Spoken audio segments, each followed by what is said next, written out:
যুক্তরাষ্ট্রে হত্যার শিকার শিক্ষার্থী লিমনের পর পাওয়া গেল বৃষ্টির মরদেহ। দেশে পাঠানোর প্রক্রিয়া শুরু। ইতালিতে বড় ভাইয়ের হাতে ছোট ভাই খুন। ডোনাল্ড ট্রাম্পের বিরুদ্ধে নানা দেশের শ্রমজীবীদের বিক্ষোভ। মে দিবসে অর্থনৈতিক মুক্তির দাবি।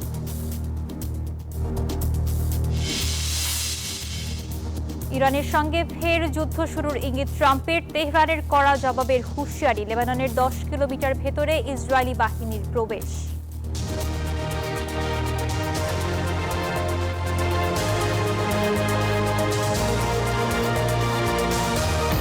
স্বাগত প্রবাসী সংবাদের সঙ্গে আছি আমি মেহেরুন্নেসা মেঘলা। দেখছিলেন বিআরবি কেবলস সংবাদ শিরোনাম। এবার বিস্তারিত। জামিল আহমেদ লিমনের পর এবার পাওয়া গেল যুক্তরাষ্ট্রে হত্যাকাণ্ডের শিকার পিএইচডি শিক্ষার্থী নাহিদা সুলতানা বৃষ্টির মরদেহ। জানিয়েছেন ওয়াশিংটনে বাংলাদেশ দূতাবাসের প্রেস মিনিস্টার গোলাম মুর্তজা। তিনি জানান, বৃষ্টির মরদেহ দ্রুত দেশে পাঠানোর প্রক্রিয়া শুরু হয়েছে, আর লিমনের মরদেহ আসবে সোমবার। উচ্চশিক্ষার স্বপ্ন নিয়ে আরো অনেকের মতো যুক্তরাষ্ট্রে পাড়ি জমিয়েছিলেন জামিল আহমেদ লিমন ও নাহিদা সুলতানা বৃষ্টি, কিন্তু তাদের স্বপ্ন থেমে গেছে নির্মম হত্যাকাণ্ডে।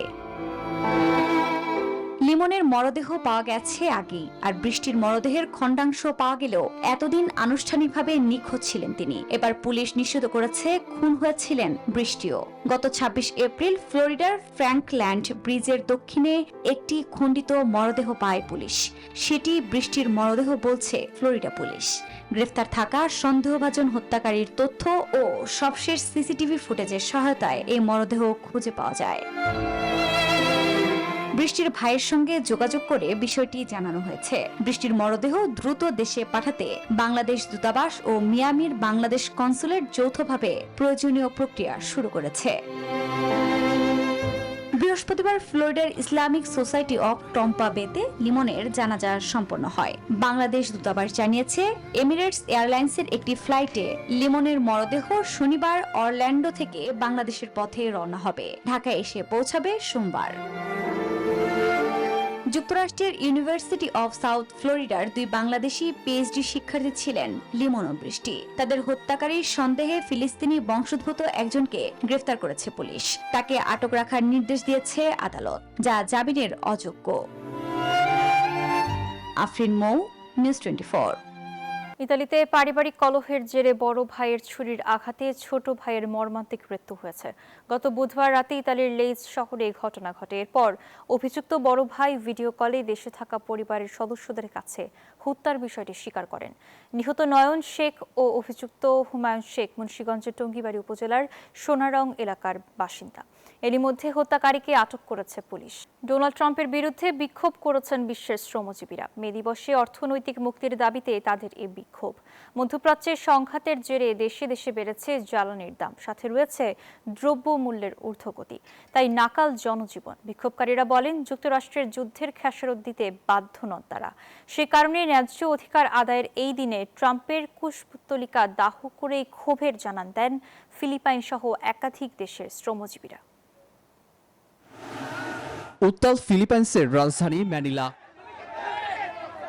ব্যানার প্লাকার্ড হাতে ন্যায্য মজুরির দাবিতে সড়কে হাজারো শ্রমিকের ঢল। দৈনিক মজুরি 695 পেসো থেকে বাড়িয়ে 1200 পেসো করার দাবি তাদের।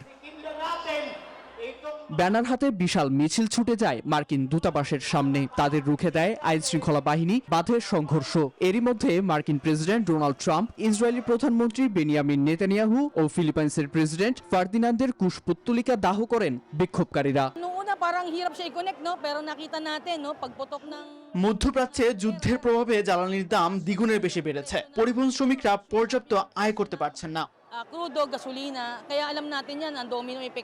ইরানে মার্কিন ও ইসরায়েলের যৌথ আগ্রাসন ও হরমুজ অবরোধ দাবানলের মতোই গ্রাস করেছে পুরো বিশ্বকে। স্ফুলিঙ্গ থেকে আগুনের উত্তাপ ছড়িয়েছে বিশ্ব জ্বালানি খাতে। দাম ঠেকেছে $126। বেড়েছে জ্বালানি নির্ভর পণ্য উৎপাদন শিল্পে ব্যবহৃত কাঁচামালের দাম। ব্যয় বাড়ায় ব্যবসা প্রতিষ্ঠান বন্ধ হয়ে বেকার বহু মানুষ। আন্তর্জাতিক শ্রম দিবসে তাদের অভিযোগ, জ্বালানির দাম বৃদ্ধি সহ নিত্য প্রয়োজনীয় পণ্যের মূল্য বৃদ্ধিতে জীবনযাত্রা কঠিন হয়ে পড়েছে। যুদ্ধের প্রভাবে দৈনন্দিন খরচ মেটানোও দায়ী। তাই রাস্তায় নেমেছেন প্রতিবাদীরা। বলছেন, ট্রাম্পের যুদ্ধের খরচ ও দায়ভার বহন করতে রাজি নন তারা। প্রতিবাদ জানিয়ে তুরস্কের ইস্তাম্বুলে শ্রমিক ইউনিয়ন ও বামপন্থী সংগঠনগুলো রাস্তায় নেমে আসে। জ্বালানির দামের অস্বাভাবিক বৃদ্ধির কারণে মজুরির বৃদ্ধি ও অর্থনৈতিক স্বস্তির দাবি তাদেরও। স্লোগানে মুখরিত বিক্ষোভকারীদের ছত্রভঙ্গ করতে পুলিশ টিয়ার গ্যাস ও জলকামান ব্যবহার করে। নীরব দাস, নিউজ 24। মালদ্বীপে যথাযোগ্য মর্যাদা ও নানা আয়োজনে পালিত হয়েছে আন্তর্জাতিক শ্রমিক দিবস। সরকার ও শ্রমিক সংগঠনগুলোর যৌথ উদ্যোগে বিভিন্ন কর্মসূচি পালিত হয়। পাশাপাশি কর্মসংস্থান বৃদ্ধি ও প্রতিবন্ধী, প্রবীণ এবং বেকারদের অন্তর্ভুক্ত করতে বিশেষ উদ্যোগের কথাও জানানো হয়েছে। সংশ্লিষ্টরা মনে করছেন, শ্রমিকদের কল্যাণ নিশ্চিত করতে সরকার ও সংগঠনগুলোর সমন্বয়ই গুরুত্বপূর্ণ ভূমিকা রাখবে।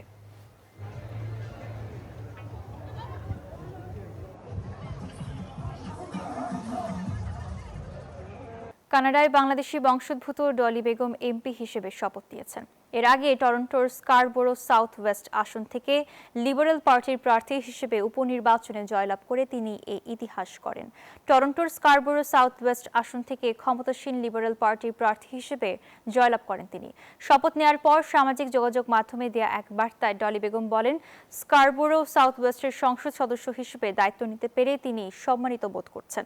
দায়িত্ব গ্রহণের সঙ্গে সঙ্গে কাজ শুরু করেছেন বলেও জানান ডলি বেগম। ভারতের পশ্চিমবঙ্গে বিধানসভা নির্বাচনের ভোট গ্রহণের পর ভোট যন্ত্র ও ব্যালট বাক্সে কারচুপির অভিযোগ উঠেছে। এ নিয়ে পাল্টাপাল্টি বিক্ষোভ করেছে তৃণমূল কংগ্রেস ও বিজেপি। এদিকে অভিযোগ অস্বীকার করেছে নির্বাচন কমিশন। কলকাতার রাজপথে মধ্যরাত পর্যন্ত বিক্ষোভ। বৃহস্পতিবারে বিক্ষোভ করেন তৃণমূল ও বিজেপির নেতাকর্মীরা। ভোট শেষ হলেও তাই পশ্চিমবঙ্গ জুড়ে টানটান উত্তেজনা। স্ট্রংরুমে কড়া নিরাপত্তায় ব্যালট বক্স রাখা হলেও সেখানে কারচুপির অভিযোগ তোলে তৃণমূল কংগ্রেস ও বিজেপি। ক্ষুদিরাম অনুশীলন কেন্দ্রের সিলগালা স্ট্রংরুমে বহিরাগতদের যাতায়াতের অভিযোগ করেন তৃণমূল নেতারা। এর পরপরই ভবানীপুরে স্ট্রংরুমে হাজির হন মুখ্যমন্ত্রী মমতা বন্দ্যোপাধ্যায়। এতে ছড়িয়ে পড়ে উত্তেজনা। কলকাতায় মধ্যরাত পর্যন্ত বিক্ষোভ করেন দুদলই। ये डुप्लीकेट मशीन घुसा के टेम्परिंग करेंगे। এদিকে মমতার স্ট্রং রুমে প্রবেশকে কেন্দ্র করে শুক্রবারই দলীয় কর্মীদের জরুরি বৈঠক ডেকেছেন বিরোধী দলনেতা শুভেন্দু অধিকারী। শনিবার সব কাউন্টিং এজেন্টকে নিয়ে ভার্চুয়াল বৈঠকের ডাক দিয়েছেন তৃণমূলের দ্বিতীয় সর্বোচ্চ নেতা অভিষেক বন্দ্যোপাধ্যায়। তবে কারচুপির অভিযোগ অস্বীকার করেছে নির্বাচন কমিশন। এদিকে বিজেপি টাকা দিয়ে বুথ ফেরত সমীক্ষা দেখিয়েছে বলে অভিযোগ করেন মুখ্যমন্ত্রী মমতা বন্দ্যোপাধ্যায়। তৃণমূল এবার 226টির বেশি আসনে জিতবে বলে আশাবাদী তিনি। আফরিন মৌ, নিউজ 24। যে কোনো সময় আবারও ইরানের সঙ্গে যুদ্ধ শুরু করতে পারে যুক্তরাষ্ট্র। মার্কিন প্রেসিডেন্ট ডোনাল্ড ট্রাম্পের এমন মন্তব্যে আবারও বেড়েছে উত্তেজনা। আরব সাগরের টহল অব্যাহত রেখেছে দুটি বৃহৎ মার্কিন রণতরী। তবে যে কোনো হামলার কড়া জবাব দিতে প্রস্তুত তেহরান। এদিকে যুদ্ধবিরতি উপেক্ষা করেই লেবাননের ভেতরে ঢুকে পড়েছে ইসরায়েলি বাহিনী। সমঝোতার আবহের মাঝেই আবারও চলল উত্তেজনার পারদ। বৃহস্পতিবার ওভাল অফিস থেকে ডোনাল্ড ট্রাম্প ইঙ্গিত দিলেন, ইরানের সাথে ফের সংঘাতে জড়াতে পারে যুক্তরাষ্ট্র। ইতালি ও স্পেন থেকেও মার্কিন সেনা প্রত্যাহারের আভাস দিয়েছেন মার্কিন প্রেসিডেন্ট।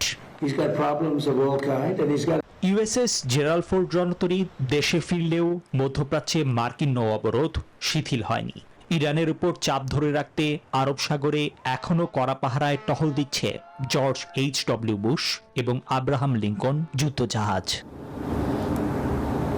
তবে যুক্তরাষ্ট্র নতুন করে হামলা চালালে চরম ও বেদনাদায়ক পাল্টা আঘাতের কড়া হুমকি দিয়েছে তেহরান। পাশাপাশি হরমুজ প্রণালীতে নিজেদের একচ্ছত্র নিয়ন্ত্রণ ধরে রাখারও ঘোষণা দিয়েছে দেশটি।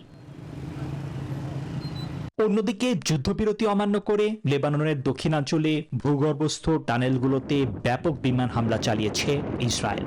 বাফার জোন পেরিয়ে লেবাননের 10 কিলোমিটার ভেতরে ঢুকে পড়া ইসরায়েলি বাহিনীর এখনই পিছু হটার কোনো পরিকল্পনা নেই। হরমুজ প্রণালী বন্ধ থাকায় বিশ্বজুড়ে ভয়াবহ প্রভাব পড়ার আশঙ্কা করছে জাতিসংঘ। নৌপথটি দ্রুত সচল না হলে বিশ্বব্যাপী মূল্যস্ফীতি, চরম ক্ষুধা ও অর্থনৈতিক মন্দার সতর্কতা দিয়েছেন মহাসচিব Antonio Guterres. in line with the Security Council. Nibir Amin, news 24। Bangladesh যখন গণতন্ত্রের পথে যাত্রা শুরু করেছে তখন ষড়যন্ত্রকারীরা চেষ্টা করছে বিশ্ব দরবারে বাংলাদেশকে বিতর্কিত ও বন্ধুহীন করতে। শুক্রবার বিকেলে নয়াপল্টনে আন্তর্জাতিক শ্রমিক দিবস উপলক্ষে শ্রমিক দলের সমাবেশে কথা বলেন প্রধানমন্ত্রী তারেক রহমান। তিনি বলেন, যারা দেশকে বিতর্কিত করতে চায় ও অরাজকতা সৃষ্টি করতে চায় তাদের ষড়যন্ত্র প্রতিহত করতে সবাইকে সজাগ থাকতে হবে এবং জবাব দিতে হবে। নির্বাচনের পর নয়াপল্টনে বিএনপির কেন্দ্রীয় কার্যালয়ের সামনে দলের চেয়ারম্যানের প্রথম সমাবেশ। তাই জুমার নামাজের পর থেকেই বিএনপি ও এর অঙ্গ সংগঠনের নেতাকর্মীদের সরব উপস্থিতি। প্রধানমন্ত্রীর আগমনের বহু আগেই কাকরাইল ও ফকিরাপুল পেরিয়ে যায় জনস্রোত। মহান মে দিবস উপলক্ষে এই শ্রমিক সমাবেশের আয়োজন করে জাতীয়তাবাদী শ্রমিক দল, যেখানে প্রধান অতিথি হিসেবে যোগ দেন প্রধানমন্ত্রী ও বিএনপি চেয়ারম্যান তারেক রহমান। শুরুতেই মুক্তিযুদ্ধ সহ গণতান্ত্রিক আন্দোলনে প্রাণ বিসর্জন দেয়া সকল শ্রমিকদের স্মরণ করেন তিনি। বলেন, ফ্যাসিবাদী শাসনামলে শ্রমিক সহ প্রতিটি শ্রেণী পেশার মানুষের অধিকার কেড়ে নেওয়া হয়েছিল। জুলাই আগস্ট মাসে যে আন্দোলন ছাত্র জনতার, সেখানে শ্রমিক দলের যে ৭২ জন শ্রমিক সদস্য শহীদ হয়েছেন সহ সকল গণতন্ত্রের আন্দোলনে শহীদদেরকে আমি আজ এই দিবসে স্মরণ করতে চাই। আমরা দেখেছি স্বৈরাচারের সময় এই দেশের প্রত্যেকটি খেটে খাওয়া মানুষকে তার অধিকার থেকে বঞ্চিত করা হয়েছে। তারেক রহমান বলেন, নির্বাচনের মাধ্যমে দেশ যখন গণতন্ত্রের পথে হাঁটা শুরু করেছে তখন দেশের বিরুদ্ধে ষড়যন্ত্র করছে কিছু মহল। তারা বিশ্ব দরবারে বাংলাদেশকে বিতর্কিত করার চেষ্টা করছে। মানুষের আকাঙ্ক্ষার বাংলাদেশ বিনির্মাণ করতে সবাইকে ঐক্যবদ্ধভাবে দেশ গড়ার কাজে যুক্ত হওয়ার আহ্বান জানান তিনি। তারা চেষ্টা করছে এখন বিশ্ব দরবারে প্রথমে বাংলাদেশকে বিতর্কিত একটি অবস্থানে নিয়ে যাওয়ার জন্য। দেশের মানুষ পরিশ্রম করে যেভাবে সামনে এগিয়ে যাচ্ছে, তাদের সাথে থেকে তাদের পাশে থেকে আমরা দেশকে গড়ে তুলতে চাই। তিনি আরো জানান, দেশের বেকারত্ব নিরসনে শিগগিরই বন্ধ হওয়া সব কলকারখানা চালু করা হবে। দেশে বিদেশে নতুন কর্মসংস্থান সৃষ্টি করা হবে। প্রধানমন্ত্রী নির্বাচিত হওয়ার পর নয়াপল্টনের বিএনপির কেন্দ্রীয় কার্যালয়ের সামনে আনুষ্ঠানিক সমাবেশে প্রথমবারের মতো আসলেন বিএনপি চেয়ারম্যান তারেক রহমান। তিনি বললেন, আজ থেকে ১৪০ বছর আগে মার্কিন যুক্তরাষ্ট্রের শিকাগো শহরে যেসব শ্রমিক ন্যায্য দাবিতে প্রাণ দিয়েছিলেন তাদেরকে শ্রদ্ধা করে স্মরণ করে বিএনপি। সেই সঙ্গে তিনি জানালেন, শ্রমিক অধিকার আদায়ে নির্বাচনের আগে বিএনপি যেসব প্রতিশ্রুতি দিয়েছিল সেসব প্রতিশ্রুতি অক্ষরে অক্ষরে বাস্তবায়ন করবে বিএনপি সরকার। সাইফুল ইসলাম, নিউজ 24, নয়াপল্টন, ঢাকা।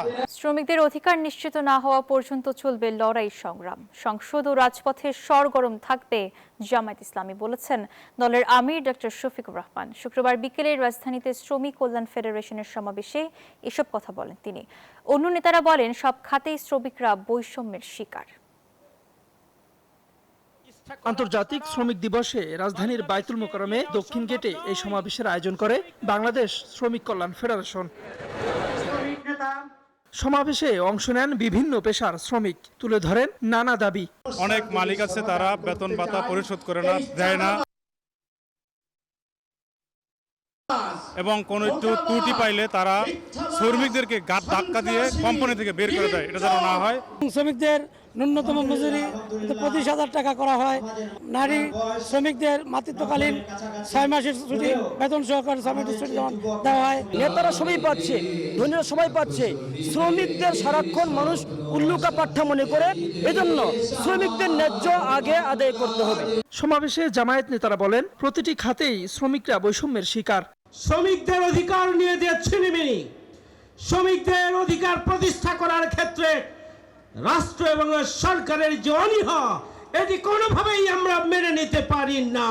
আমাদের বাংলাদেশের শ্রমিকদের, দুনিয়ার শ্রমিকদের, মজলুম শ্রমিকদের মুক্তি কিন্তু আজও আসে নাই। কিন্তু আমরা ভুলে গেছি মানুষের তৈরি করা শ্রমনীতি নিপীড়িত, দুঃখী, ক্ষুধার্ত শ্রমিকের মুক্তি দিতে পারে না। বিরোধী দলীয় নেতা ও জামায়াত আমির বলেন, শ্রমিকদের উপেক্ষা করে টেকসই উন্নয়ন সম্ভব নয়। প্রাপ্তবয়স্ক জনসংখ্যা হিসাব করা হয় তাহলে প্রত্যেকটি সমাজেই অন্যান্য সকল পেশার চাইতে শ্রমিকদের সংখ্যা হবে নিঃসন্দেহে বেশি।